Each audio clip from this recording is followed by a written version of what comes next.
My most valuable takeaway from leading through these dual crises of both the COVID-19 pandemic and the racial justice uprising, I would hope for every single person who is in any sort of role to make a decision that impacts others. That is one of the questions they're asking themselves. How am I furthering social justice with this decision? What happens when you incorporate equity-mindedness into your decision-making process? We would serve our students at such a higher level. We would touch so many more lives.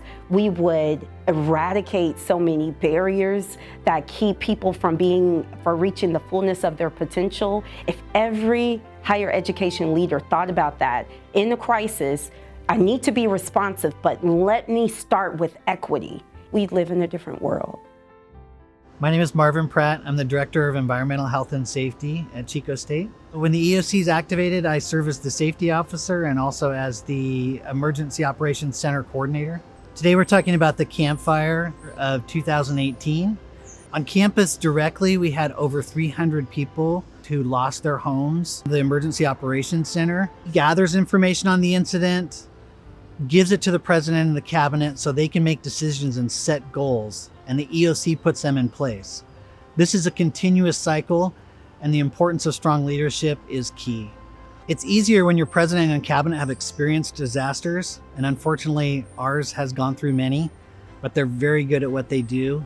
We initiated a campus closure within hours, suspending classes and then fully closing the campus for 15 days. We realized early communication was the key, and you cannot wait to take action. We really have learned that we need to work harder to get the right people in the right spot. Another important lesson is to be aware of others. They may be going through something just as hard as you, or oftentimes a lot harder.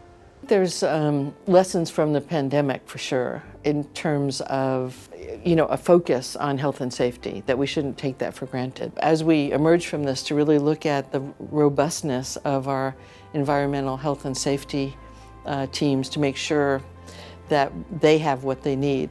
So something I realized about myself was that I had to get more comfortable sharing uncertainty. So I had to be willing to say, I don't really know. The other takeaway for me was that as each thing came up, each challenge came up, I realized we always could figure out a solution. We learned that we could serve students or offer education to students in new ways.